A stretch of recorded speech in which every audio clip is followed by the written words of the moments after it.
Hello and welcome to Management Now, Tomorrow's Demands on Today's Leaders. We'll have highlights on this video from the Business Perspectives Roundtable discussion and webinar.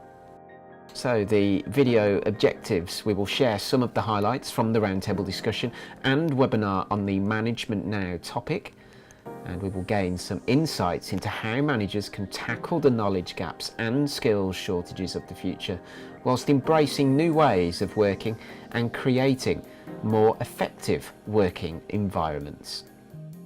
Our first video looks at the challenges facing managers today.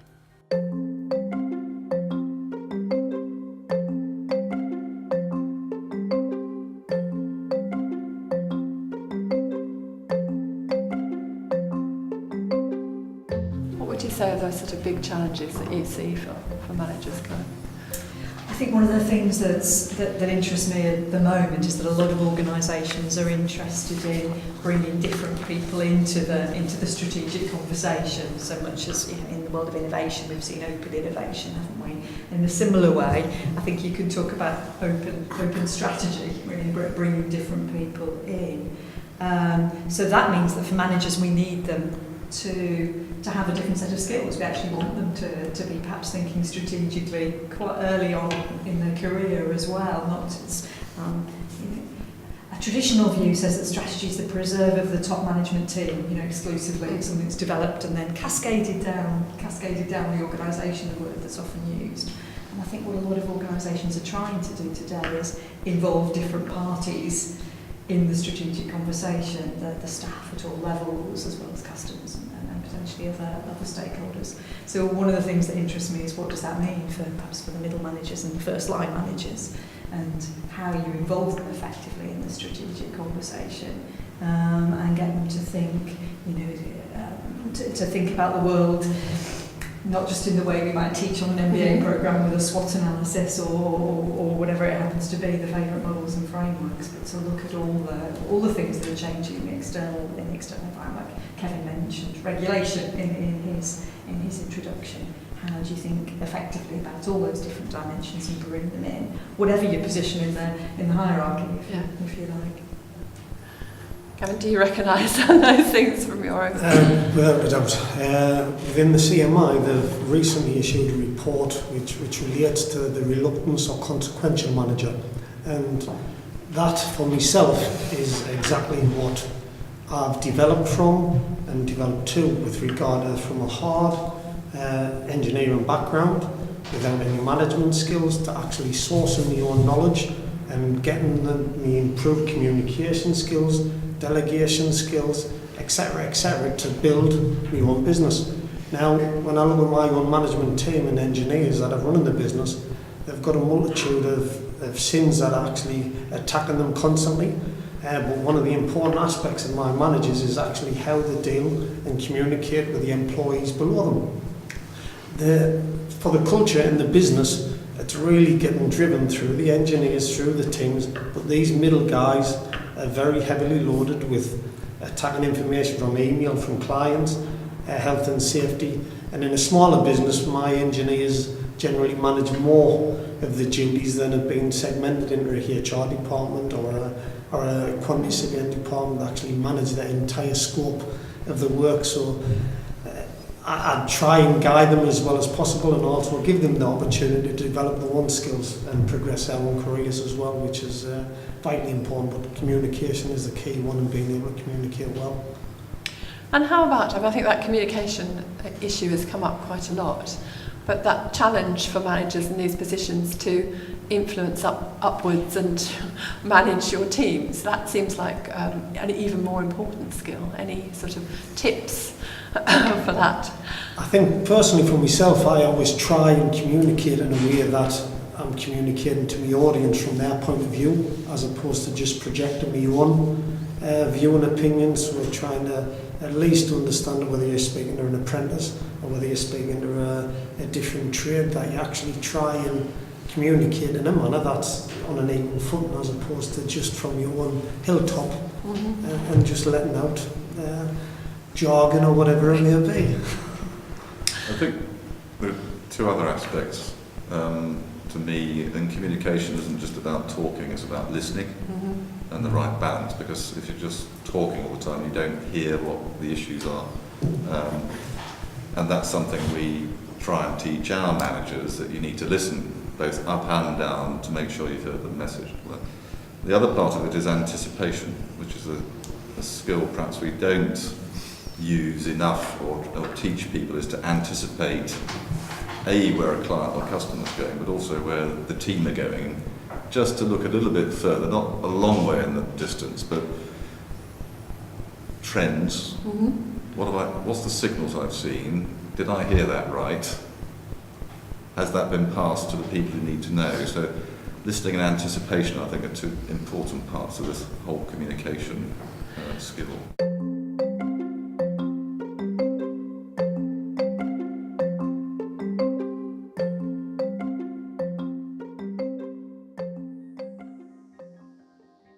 Welcome back. What do you think? What aspects of your communications as a leader do you most need to improve? Is it point A, communicate own organisation's strategy to team or department? Is it point B, listening for weak signals and intelligence from customers? Or point C, interpreting and synthesising information from across different parts of the organisation?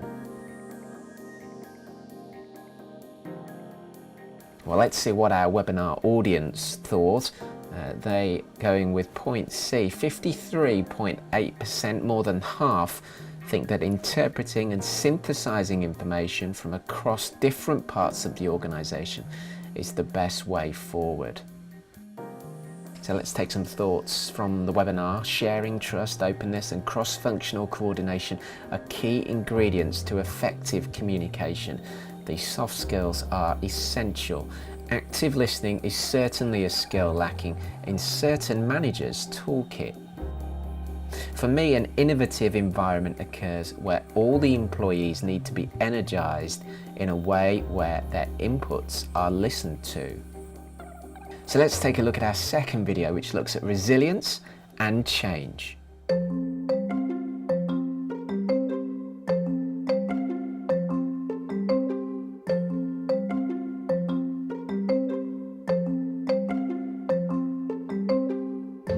And I think resilience is a key word, isn't it? Because if you're testing something out as a relatively new manager, you're going to have to give a few things a go that probably don't work before you actually get there. And it sounds like it was something you were describing in your own environment again. It is. I mean, with my organisation, I pride myself on the type of culture that we've got. It's a trusting organisation, so people are not afraid to fail, and failure isn't looked at as a blame. It's looked as a route to progress and develop. So in binding all these all together, in trying to create an effective and growing organisation, providing that the key guy that's driving the culture within the organisation has got enough width to make sure that that's applying, then it's a solid way that my business has grown on trust, value, respecting each other and growth. I think probably the difficulty that I'm going to have in the next tier and growth section of my business is, well, I've got my key guys that have grown with the organisation, is actually then disconnecting a bit as the team gets bigger and stronger. How do I actually influence that culture, which is what I want to maintain in the organisation? So there is challenges for both myself and my managers that are going to be starting to drive and lead these cultural values that I try and keep within the organisation. That's interesting about the growth as well, and the changing skills where managers have to develop to get that culture and those changes going, which I think is something you touched on earlier as well, Jim. Yeah, I mean, I think it's a real challenge now, is just how rapidly people have to develop new skills. And organisations have to, I think, welcome that and embrace that. And it isn't as simple now as let's put you on a training programme, you know, that type of thing, or, you know, let's go and sponsor you to do a course. That's part of it still, but it's encouraging people to find their own way. Something we talked about right at the start. You know, managers have to find their own way. They have to be interested in learning new skills. They have to be interested in the world around them as well, because a lot of the opportunities, I think, for organisations are those that you anticipate. You know, it's the trends that are coming up either on the horizon or under the radar. And I think managers going forward need to go and try and look around a little bit more and see what's happening. I know a lot of organisations who talk to me say they want to encourage curiosity, that sort of ability to look not just at the things that are pointed out to you, but I think so. It's very often cited as a value. You know, many organisations do their 5 values or whatever, and curiosity is one that you see more and more appearing. What's interesting though is which organisations really live and breathe that and make that happen. There are some obvious ones that do. You know, Google are quite famous for their Google Time, where they encourage staff to take 20% of their time to come up with their own ideas. And actually Gmail and Google Maps have come out of that type of thinking. So there are companies that do that very well, but I think there are many companies still that will say on the values on the wall, it's about curiosity and encouraging entrepreneurial skills in the staff, but don't necessarily create the environment or allow the time to do that. it's back to that ambidexterity as well, isn't it? It's something you want out there, but there are other things that need to be done at the same time. Sure. Sorry, Hannah. It's quite a difficult balance, isn't there, in a very busy working environment, between giving people space to be curious and creative and actually producing all the things that need to be produced when you're under considerable pressure. I wonder how organisations balance that. Yeah, I think it's absolutely a big challenge for them. I think it probably comes back to environment, doesn't it? I think you touched on it earlier. That if you have the right environment, then you can try to carve out a little bit of that time to be curious. I mean, one of the leaders actually in my organisation, the HR director, actually used to be a sponsor on a program that I was his program manager for, and he always kept saying, you know, if we do what we've always done, then we will always get what we've always got. So I think in his sort of term, it was to be curious, to look at how we do things, and to forever improve. And I try to foster that culture into my sort of function. And what I try to do there is actually to get everybody to understand what everybody else does. And it sounds like a simple thing, but sometimes we can be a little bit silo-focused, and that's because we're an output-driven organisation, because there is a lot for us to do. You know, we're going to have to do even more with less as we go into this new regulatory period. But if you can help, you know, each other out by sort of looking at what we do, then it fosters a place where you think you can actually sound a better idea. You know, no matter how busy we are, it's like, well, have we thought about doing it like this, or have we thought about doing it like that? Or the approach to this change, I've done something slightly different here, do you want to come and have a look at it? It's those idea sharing that I find quite interesting. I mean, relating it back to another really good sort of module that I did when I was doing my MBA was the managing knowledge module. The SECI model is absolutely prevalent for me and my team, so I try to create that environment where I can do that. So SECI is SECI, so the socialisation of your knowledge and the externalisation of what's in your head to somebody else, and then they then combine that with their knowledge and then internalise it within themselves. I always say to my guys that I'm more interested in around the next organisation generation coming through. So actually what's in my head, I have to impart to that next organisational generation. Because actually it's not about me in the organisation, it's about the organisation. And I want the organisation to continue and improve, as well as me, as well as my team. So I think you have to provide the environment. And I think, you know, it was touched on as well, is that you can play a lot of words around things, that if you don't then stand up to them, the words are actually meaningless. So what I say to my guys is actually it's within our gift to take those words and translate them in what it means for us.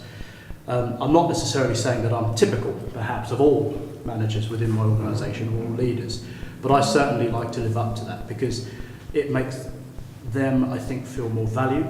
I think it makes them feel as if they're more involved in shaping, the future of not just the organisation, and welcoming those ideas from the bottom up as well as the top down.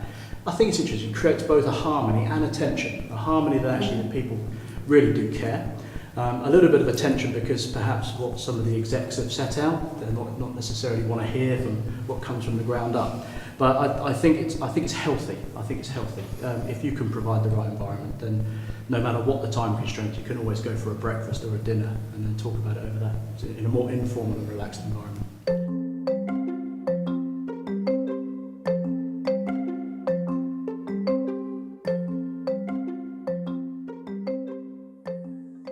Welcome back. So what do you think after watching that? How might you best promote resilience and responsiveness to change? 4 options for you. Option A, improve own strategy and systems. Option B, developing individual skills in being more responsive when faced with pressures. Option C, improving awareness of what other teams and functions in my organisation do. And option D, creating more spaces for people to connect and share ideas. Let's take a look at the results from the webinar. 66.7% of you believe that creating more spaces for people to connect and share ideas is the best way to promote resilience and responsiveness to change. Now, some thoughts from the webinar. Resilience must be connected to creating awareness, not just of aggregated risks across the organisation, but of how individual mindsets and departmental mindsets across the organisation may create goal conflicts which impact alignment in the pursuit of the organisation's goals. In the long term, with a competitive landscape that changes very quickly, fostering an environment that encourages innovation thinking and productive listening is key. Our third video is about dealing with conflict.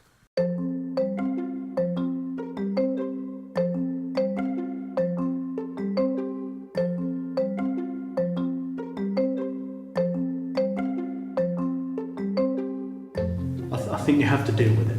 So, I mean, for me, conflict is perhaps unavoidable sometimes. You know, a workplace is never going to be a perfect utopian place where there's lots of flowers and nice smelling gardens about all over the place. You know, so my perspective on it is to never, don't be shy about it and never shy away from it, because I've found there are a couple of examples where some managers have chosen to do that, and then it festers and it musters, and then all of a sudden it becomes alienation, and then it becomes a group of people, and then so you have to deal with the group of people rather than the individual. So my advice has always been, you know, with my guys and their teams, is actually, you know, don't shy away from it, but tackle it in a way that actually means you're going to do something meaningful about it.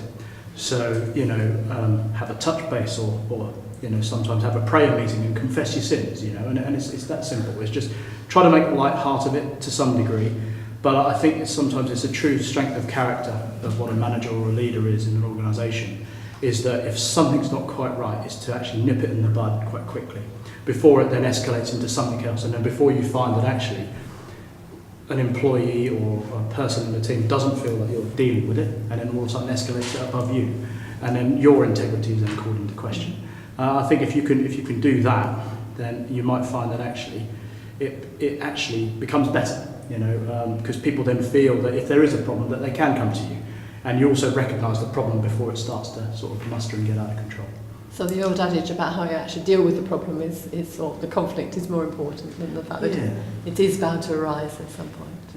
I think there are some tools and some training that you can give people in terms of how to deal with those conversations, because they could go horribly wrong as well. If you end up with another stressed person because you're now both really stressed rather than one of them. So there's an anticipation. I think staying in touch is important. You know, getting feedback all the time, see how it's going, and just checking in from time to time. But when you do need to sit down, and if it's a formal conversation, and you might need someone else there with you, and I think that does. You go through your education, you're doing projects, you work, it never actually tells you some of this stuff about human relationships and non-verbal signals and all this sort of thing. But they are, I think, part of the armoury of managers. You do need that, because at the end of the day, for most of us, our only asset are the people around us. You know, with laptops, phones, the desks. That's not what makes the difference. So I think giving people some help is really important. One of the things that I think is incredibly important in helping people to deal with conflict is to recognise that we all have characteristic ways of dealing with conflict. So some of us are incredibly good at dealing with conflict, and some people are very good indeed at avoiding it and find it incredibly difficult to have those difficult conversations. So I completely agree that, it's so right to say that it's part of manager's armoury to understand how to be flexible in managing conflict. And although it's never a good thing to shy away from it, it possibly is sometimes worth making a judgment that a particular conflict is worth avoiding. I'm not advocating avoiding conflict in people management, but within an organisation there will be times when you think, surely, possibly not this one, I'll leave that one. That's got to be true, hasn't it? So having an awareness of how to manage conflict and different approaches to it, and your own strengths and weaknesses and how to manage those, has got to be a plus for any manager, I think. Or picking up that somebody else should be managing that conflict and not you, and having a word with the other person, I think, is important as well, because actually they're not performing in dealing with that. So it's being aware of, if you're going in there, is it your place, your role to do it, or are you just doing it for somebody else, which I think is equally not helpful.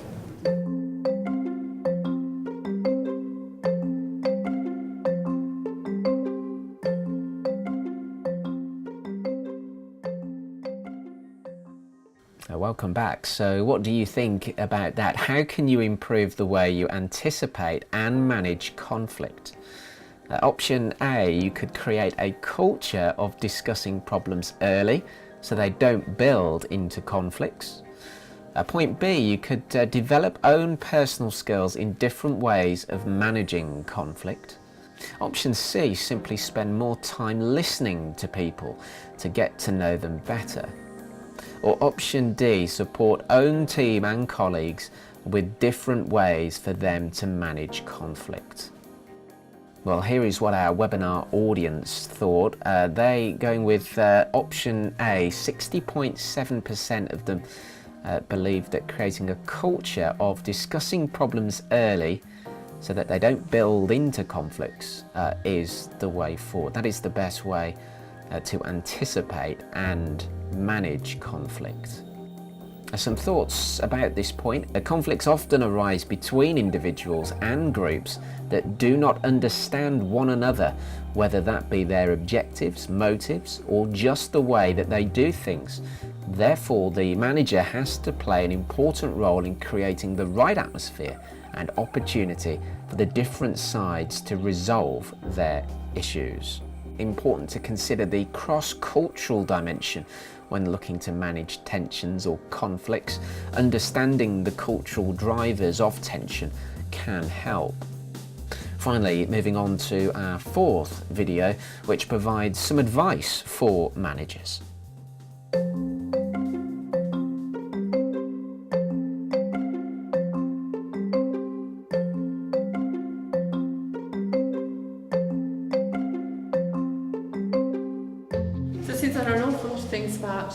Impact on others, awareness, being ethical, consistent, fair. It's quite a challenging role to play now, being a manager, isn't it? As well as getting the job done, it's more about the way that you do it and the communication that you get involved in. If there was one thing that you wanted to say, or one or two things briefly you wanted to say to new managers, would there be any sort of key things that you'd like to say? Well, I think someone touched on it before, and that is, don't pretend to try and be someone that you're not. So I think always be you. And I think if you try to gloss over something, if you try to be something you're not, then eventually people will see the real you and then have almost a conflict as to who you actually are. So always be the person that you are, and I think respect the environment that you're within. That would be my advice. Thank you. Maureen? I think it is about awareness of your own strengths and weaknesses, and that develops, doesn't it, as you go through your career. Perhaps you get a greater understanding of what you naturally do and the things that you naturally don't see at all.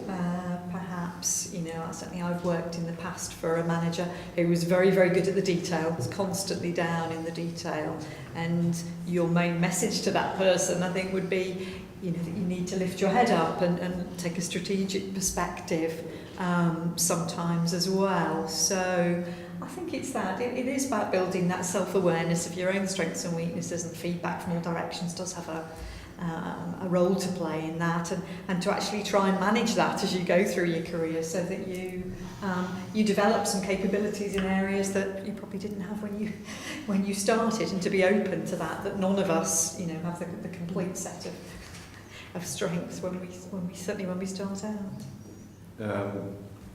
Just struck me in a way that the relationships we have outside of work, whether that's with friends or families, in that social context, actually, in a way, what's happened, work used to be just very linear, doing your thing, ranks of desks, you just came in 9 to 5. Actually, work is a much more social place now, and that's part of the blurring. I had two other things, if I may. One for the individual manager and one perhaps the organisation. For the organisation, it would be useful, I think, to, if you like, show off and promote role models of different managers, to show their different styles. And we are diverse organisations, sex, race, all the rest of it, culture, and how people, and I think you can identify different things with different people. So we're a relatively big organisation, and to promote those people, if you like, as role models for people coming up. And the other one for the individual manager, it doesn't have to be a lonely job. If you build the right team, then you can get the feedback from other team members. You can help with that awareness of what's going on. You don't have to do it all yourself sometimes if you structure things right and if you talk to people at the right time. So it shouldn't be lonely. It should be being part of the wider team with the right people around. I think mine's moving back to what John touched on, I expanded on, which is listening well and being a good communicator.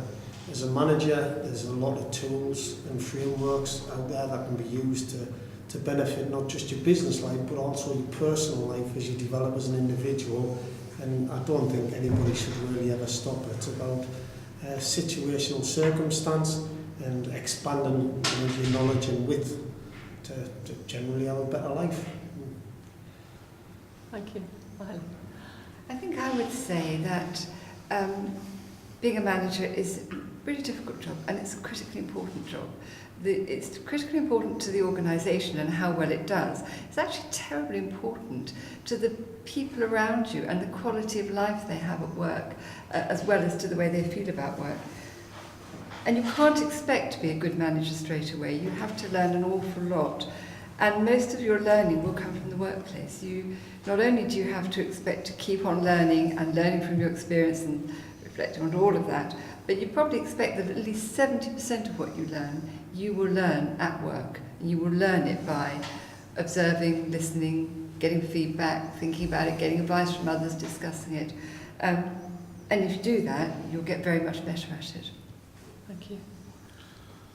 I think a lot of it's about embracing change, and there's a recognition there's been a huge amount of change in the last few years, particularly due to technology, sustainability, particularly responsibility, I think, and flexibility. All these things are changing the roles of managers quite significantly.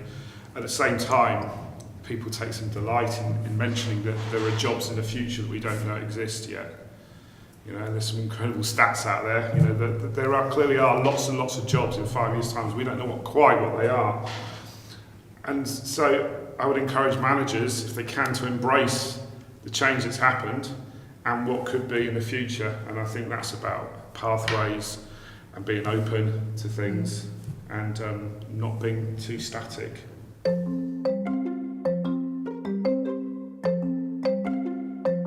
Well, thanks for your company as we've worked our way through the webinar highlights.